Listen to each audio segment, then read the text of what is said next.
नमस्कार। मैं हूं संजीव श्रीवास्तव। आप देख रहे हैं 4 PM न्यूज नेटवर्क।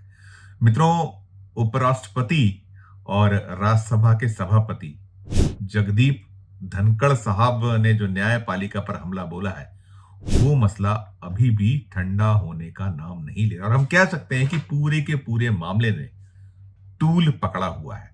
और जिस तरीके से जगदीप धनखड़ ने सीधे सीधे सुप्रीम कोर्ट को एक तल्खियत भरे अंदाज में जो ये कह दिया है कि ये जो है न्यूक्लियर मिसाइल की तरह है, उसे मिले कुछ अधिकारों का उपयोग वो कर रहा है। इसके बाद एक रार भी छिड़ी हुई है और सीधे सीधे जो जगदीप धनखड़ हैं वो आम जन के निशाने पे भी है और विरोधी जो दल हैं, विपक्ष जो है, वो भी जमकर निशाने साध रहा है। 2 दिन पुरानी बात है, लेकिन अब पुरानी फाइलें लगातार खुली भी जा रही हैं और बहुत सारा जो मसले और मामले हैं वो सामने चलते चले आ रहे हैं। दरअसल हम आपको स्मरण कराएं, आपको स्मरण भी होगा कि कैसे जो राज्यपाल हैं उन्हें एक जबरदस्त फटकार अप्रैल माह के दूसरे सप्ताह के पहले दिन सुप्रीम कोर्ट ने लगाई थी। और मामला वो था,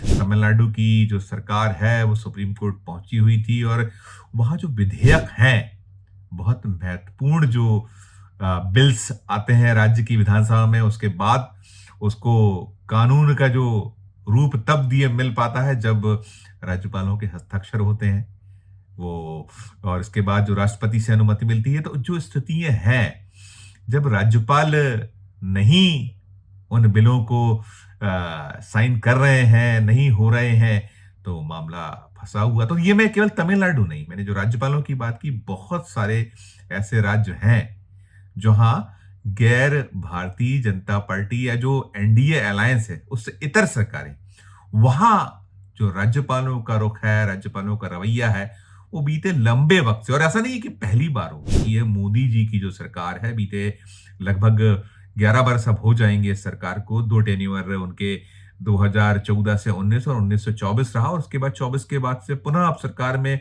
जो मोदी जी की अगुवाई में केंद्र में सरकार है। तो ये देखा जाता रहा है कि अभी जो हालात हैं, ये जो गैर बीजेपी शासित राज्य हैं या जहां एनडीए की सरकारें नहीं है, वहां राज्यपालों का रुख और रवैया, वो टकराव के हालात बार बार नजर आ रहे हैं। और उसमें ये जो जनता से जुड़े कोई बहुत महत्वपूर्ण बिल हो जिसका कानून बनना है, तो वहां जो रोड़े अटकाने हैं, इसको लेकर जमकर तकरार, और बाकी तो चल रही है, हम सब देख रहे हैं, देश देख रहा है। तो तमिलनाडु जब पहुंचा था तो राज्यपालों को जमकर फटकारा गया था। फिर ये मामले के बाद केरल का भी एक मामला था, और ओवरऑल जब ये सुप्रीम कोर्ट में पुनः प्रस्तुत हुआ अलग तरीके से, तो सुप्रीम कोर्ट ने राष्ट्रपति को कहीं ये स्मरण कराया कि जो विधेयक हैं उन पर समयबद्ध निर्णय करना होगा। और इसी के बाद जो जगदीप धनखड़ साहब हैं, उन्हें कहीं मिर्च लगी है, विपक्ष का आक्षेप आरोप है, और निश्चित तौर पर जिस तरीके से उन्होंने रिएक्ट किया, उसके बाद एक लंबी और तीखी बहस भी है, आरोप प्रत्यारोप का दौर भी है, कहीं ना कहीं एक दूसरे को कटघरे में खड़ा किया जा रहा है। और ये भी सवाल खड़े हो रहे हैं कि क्या न्यायपालिका अपनी हदों को उलांघ रही है, या जो विधायिका है उसने कहीं गलत तरीके से एक सुप्रीम कोर्ट पर निशाना साध दिया है। ये सारे सवाल उठ रहे हैं। दरअसल जो एंट्रेंस का एक कार्यक्रम था 2 दिन पहले दिल्ली में, उसमें उपराष्ट्रपति और राज्यसभा के सभापति, वो जो कार्ड हमने देखा है, वो दोनों हैसियत से पहुंचे हुए थे जगदीप धनखड़ साहब। और जो एंट्रेंस थे, उन एंट्रेंस में कोई ऐसा विषय ही नहीं था जो इन सब बातों को उठाया जाता, लेकिन उन्होंने उठाया और उन्होंने बहुत तीखी टिप्पणी की। उन्होंने ये कहा कि न्यायपालिका सुपर संसद नहीं है। उनकी जो आपत्ति इसी बात पर थी कि जो राष्ट्रपति जी को कहीं एक डायरेक्शन सुप्रीम कोर्ट ने दी है, वो उसके अधिकार के तहत नहीं आता, इस तरह का कुछ ध्वनि था। और उन्होंने, धनखड़ साहब ने बहुत स्पष्ट कहा कि जो संविधान का अनुच्छेद 142 है, न्यायपालिका के पास है, 24x7 उसका उपलब्ध है, और एक न्यूक्लियर मिसाइल बन गया है जो लोकतांत्रिक संस्थाओं के खिलाफ इस्तेमाल हो रहा है। ये जब उन्होंने कहा, तो इसके बाद से ज्यादा एक बहस भी है, एक उसके बाद निशाने पर भी हैं जगदीप धनखड़, और बाकी बहुत सारे सवाल, जैसे मैंने कहा बहुत सारे सवाल उठ रहे हैं, बहुत सारी बातें हो रही हैं। और जगदीप धनखड़ ने तो वहां बहुत सारी और भी बातें की थी, वो एंट्रेंस में वो फिर उस जज जो है दिल्ली में, एक जो जज जिनके यहाँ जले हुए नोट मिलने की एक सूचना थी, जिसके बाद से उसकी जांच बैठाई गई सुप्रीम कोर्ट द्वारा, उसे लेकर भी काफी भड़के थे। उन्होंने कहा था कि यदि ये आम आदमी से जुड़ा प्रकरण होता तो रॉकेट की तेजी से कार्रवाई होती, लेकिन जज से जुड़ा मामला है तो कार्रवाई नहीं हुई। और कहीं ये ध्वनित हो रहा था कि वो कहना या बताना चाह रहे थे कि जो न्यायपालिका है वो उनसे मिले अधिकारों का अनाधिकृत जो है कहीं उपयोग कर लिया करती, इस तरीके का ध्वनित है। तो ये चल रहा है सारा सारा का मामला। और इसमें जैसे मैंने कहा कि वो तमिलनाडु का मामला, तमिलनाडु के 10 बिल रुके हुए थे, जिसके बाद वो कोर्ट पहुंचे हुए थे, उसी को लेकर राज्यपालों को फटकार हुई थी। और बाद में केरल का मसला मामला, केरल के बाद जो डायरेक्शन हुए जिसमें राष्ट्रपति, इससे सारा का सारा उद्भुत हुआ पूरा मामला। और अब जब हम इसमें खंगाल रहे हैं, निकल रहा है, तो निकल कर ये आता है जो मैं कह रहा हूं कि जहां जहां गैर भारतीय जनता पार्टी शासित सरकारें हैं, फिर तो कोई नई बात नहीं है, लेकिन अब चूंकि फाइलें खुली हैं तो ताजा निकलता है कि जो पश्चिम बंगाल है, जहां टीएमसी की सरकार है, ममता बनर्जी की अगुवाई वाली सरकार है, वहां 18 बिल उसके लंबे वक्त से रुके हुए हैं। फिर कर्नाटक, जहां कांग्रेस की सरकार है, वहां के 17 बिल लंबे वक्त से रुके हुए हैं। फिर आप आइए तो तेलंगाना में 10 बिल, यहां भी कांग्रेस की सरकार है। केरल में 7 बिल रुके हुए हैं, जहां एलडीएफ की सरकार है। फिर आप झारखंड जाइए तो झारखंड में 2 बड़े महत्वपूर्ण बिल हैं, जो जहां जेएमएम झारखंड मुक्ति मोर्चा की सरकार है, वहां रुके हैं। पंजाब में 3 बिल रुके हुए हैं, जहां आप पार्टी की सरकार है। तो कुल जमा यही आपत्ति है, इसी को लेकर एक विपक्ष का कहीं मूव्स है, वो बार बार यही कह रहे हैं कि भाई आप देखिए, जो इस समय अगर देश भर की बात करें तो केंद्र में मोदी जी की अगुवाई में एनडीए की सरकार काम कर रही है, और अगर बाकी सूबे देखें तो लगभग लगभग 1 दर्जन से ज्यादा ऐसे सूबे हैं जहां या तो सीधे सीधे भारतीय जनता पार्टी की सरकार है, या फिर एनडीए जो है, एनडीए की सरकार है। तो वहां ऐसे रोड़े नहीं अटकते, वहां राज्यपाल और सरकार के रिश्ते स्मूथ होते हैं। लेकिन जहां जहां विपक्ष है, वहां कैसे रोड़े अटकाए जाते हैं, कैसे वहां सरकार को काम नहीं करने देता, इस तरीके के आरोप निकलते हैं। और इसी को लेकर कोर्ट कचहरी लगातार चले। ये भी हम देख रहे हैं पश्चिम बंगाल में क्या कुछ हो रहा है। पश्चिम बंगाल में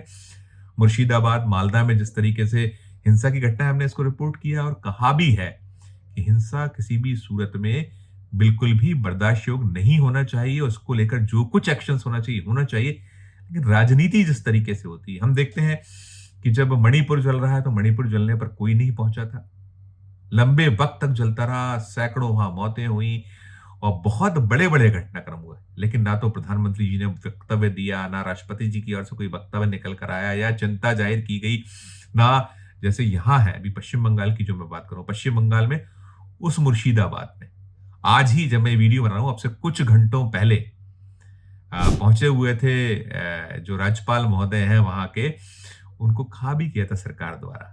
मुख्यमंत्री ममता बनर्जी ने स्वयं कहा था कि वहां हालत जाने योग्य नहीं है, अभी ना जाइए। लेकिन उसके बावजूद अगर उन्होंने कहा कि मेरा धर्म है, मेरा दायित्व है, जनता से जुड़ी जो दिक्कतें हैं, जनता को जो परेशानी हो रही है उसको सुनना, उसको उनको ढांढस बंधाना और इससे लेकर एक रिपोर्ट केंद्र सरकार को देना, वो सब हुआ। लेकिन कितने सारे राज्य हैं, हमने देखा था उत्तर प्रदेश में क्या कुछ हुआ था, उत्तर प्रदेश में संभल में क्या क्या नहीं हुआ। वहां आपने नेता प्रतिपक्ष या जो उत्तर प्रदेश के पूर्व मुख्यमंत्री, समाजवादी पार्टी के जो राष्ट्रीय अध्यक्ष हैं या और भी जो नेता जाना चाहते थे, उनको नहीं जाने दिया गया था, लेकिन यहाँ गए। तो कुल मिलाकर अगर हम उसको संक्षिप्त में बात करें, संक्षिप्त या सार यही है इसका कि अलग अलग जो चाहे केंद्र की सरकार हो, मोदी जी की सरकार, चश्मे अलग है। राज्यपालों का चश्मा अलग है, राष्ट्रपति महोदय का चश्मा अलग है, और इसी को लेकर सवाल खड़े हो रहे हैं। जो जहां जिसे जो सूट कर रहा है, अभी इस पूरे मामले में यही हो रहा है जो कहा गया जगदीप धनखड़ जी द्वारा कि वो जो 142 संविधान का जो अनुच्छेद 142 उसकी बात की, उन्होंने जब कहा कि न्यूक्लियर मिसाइल बन गया है, तो उठाया गया जो विपक्ष के लोग हैं या जो कानूनविद हैं जानकार, उन्होंने कहा कि जब सुप्रीम कोर्ट या अन्य कोर्ट्स सरकार के पक्ष में फैसला देती तो वाहवाही होती है, और यदि आपको कोई भी फैसला आपके मन के अनुरूप नहीं हो पाया तो आप सवाल खड़े करने का लगते हैं। और सवाल खड़े करना तो ठीक है, लेकिन इतनी तीखी तल्ख टिप्पणी है जिससे लेकर जगदीप धनखड़ फंसे हुए हैं बुरी तरीके से, उन्हें ट्रोल किया गया, उन्हें स्मरण कराया गया है। जो हमने देखा है उनकी जो टिप्पणियां रही, उसके बाद जो कमेंट्स आते हैं, उस कमेंट्स बॉक्स को आप पढ़ लीजिए, भरे पड़े हैं कमेंट्स और बड़े तल्ख तीखे कमेंट्स हैं। कहा जा रहा है कि धनखड़ साहब ये राज्यसभा नहीं है, ये जो है सदन नहीं है राज्यसभा कि आप जैसा चाहें वैसे आप मूव कर जाइएगा, बुलडोज कर दीजिएगा विपक्ष को, नहीं सुनिएगा किसी की, सरकार का बचाव कीजिएगा। तो अभी ये मसला, ये पूरा का पूरा मामला, धनखड़ भी फंसे हुए हैं, सरकार की भी फंसी, तो राष्ट्रपति जो है उस जो पद की गरिमा है, ये धनखड़ साहब ने जो खोली है फाइल अपने वक्तव्य से, तो कहीं ना कहीं छीछल इधर राष्ट्रपति महोदय की भी हो रही है, और एक एक जो फाइल है वो खुल रही है। ये निकल कर आ रहा है कि कैसे जो गैर भारतीय जनता पार्टी या जो एनडीए से इतर सरकारें हैं, उन्हें कैसे देश में संवैधानिक जो पदों पर बैठे जो लोग हैं, कैसे उसकी अनदेखी कर रहे हैं, कैसे उनको कहीं ना कहीं एक परेशान करने जैसे हालात बनाए जा रहे हैं, कैसे उनके समक्ष रोड़े अटकाए जा रहे हैं, सारी बात चल रही है। तो अब ये फाइलें खुली हैं, मैंने आपको बताया कि अब बात निकली है तो दूर तलक जाएगी, वो जा रही है। क्या कुछ टिप्पणी आपकी है, जो रवैया है, आपको पता ही है, बार बार कटघरे में खड़ा करते हैं मोदी सरकार को, राज्यपालों को, राष्ट्रपति जी की जो भूमिका होनी चाहिए इन सब पे। तो अपनी जो प्रतिक्रिया हो इस वीडियो कमेंट बॉक्स में जाकर जरूर प्रकट कीजिएगा। खबर अच्छी लगे तो चैनल को लाइक कीजिएगा, सब्सक्राइब कीजिएगा, ज्वाइन का बटन दबाइएगा तो और हमारी हौसला अफजाई होगी। प्यार और इसने बनाए रखिए और देखते रहिए 4 PM न्यूज नेटवर्क। धन्यवाद, नमस्कार।